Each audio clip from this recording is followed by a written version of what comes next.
Hello everybody, I hope you're doing all well. It's nearly Christmas and it's been a crazy week with the release of Cyberpunk and the Yule Festival update we got on game, where there seems to be one thing in common, and that is bugs and glitches. No! God, please, no! No! No! No! However, I think there's one thing which has been overlooked and not really discussed too much, and that's River Raids, which was mentioned by Ubisoft in their Yule Festival update article. They mentioned River Raids, and I believe that that's going to be the main talking and playing point for us in early 2021, and that's certainly going to be before the release of the Island Druid DLC, which is expected in spring, whereas these River Raids are going to be released in February, which I think will be our next substantial update, and it's going to be released in a similar format and kind of experience to that of the Yule Festival we've just got right now.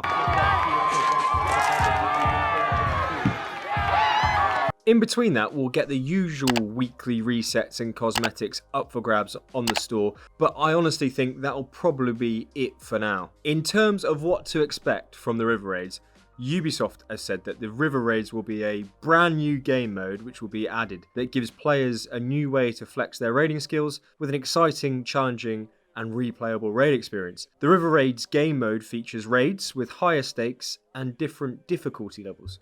They also go on to say that we'll get not one, not two, but 3 new replayable maps that will be brimming with new gear, silver, runes, and books of knowledge.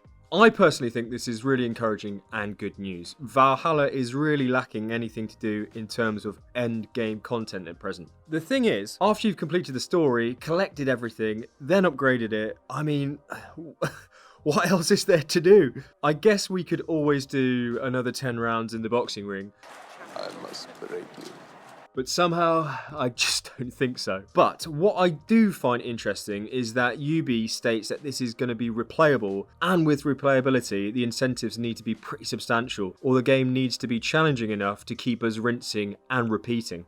I can kind of see some sort of points format or scoreboard coming into play, or perhaps depending upon the difficulty you choose and the efficiency that you complete the raid, you'll be given some sort of currency like we've seen in the Yule Festival, where you can kind of redeem those tokens for that gear or something cool or elusive. Now boys, this is just purely speculation, I'm just spitballing, but with what we currently have in terms of raid format, which is essentially us rocking up, smashing stuff up, looting the materials for the assessment, I think they just need to implement something really enticing to keep us playing until the first major DLC content, which is going to be in a few months. Particularly if you're just re-raiding the same 3 maps over and over again, and it's just for runes, silver, which, I mean, let's be honest, it can be pretty boring unless the rewards are pretty good.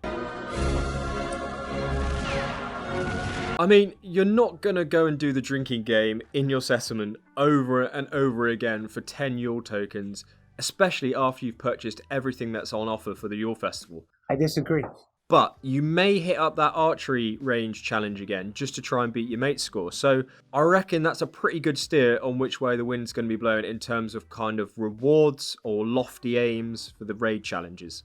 At this moment in time, I'm also thinking kind of Unity public co-op vibes, if you guys remember that at all. I mean, oh god, I really wish we had some sort of multiplayer prospect in the game, but alas, it's just not meant to be. What we do have though is 3 re-raidable maps. I can see them being on a separate menu, just like Finland, Norway and England when you press the start button, perhaps taking us to new areas and not the traditional raid option which we've currently got, which is essentially us just rocking up and saying hey to the local population with our axes. Looks like meat's back on the menu, boys!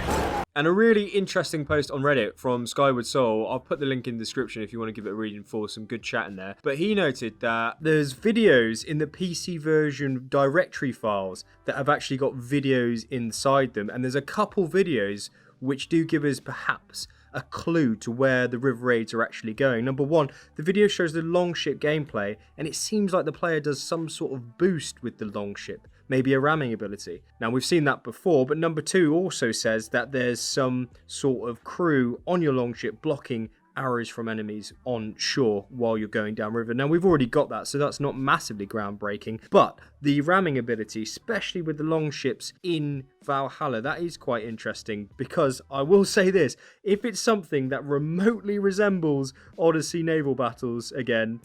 I'm going to throw up. I think I'm going to throw up. Don't throw up. Yeah, that is exactly how I'm going to feel. That's just me. I'm putting my hands up here, but I did not enjoy the naval aspect of Assassin's Creed games at all, apart from Black Flag. And that was without even a single drop of rum.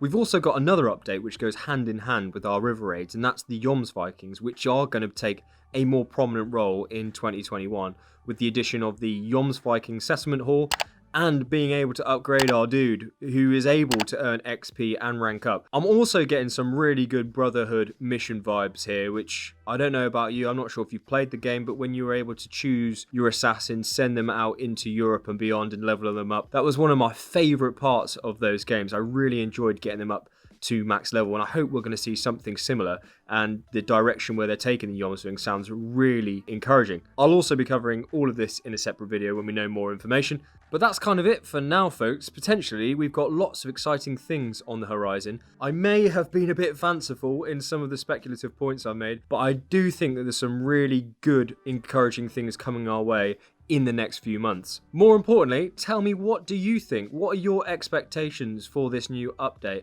Let me know down below in the comments, because I really enjoy reading your thoughts and having good chats. And if you haven't already, a like on this video would be superb, you absolute ledge. And if you're up for more content like this, hit that subscribe button and I'll see you in the next video. Cheers.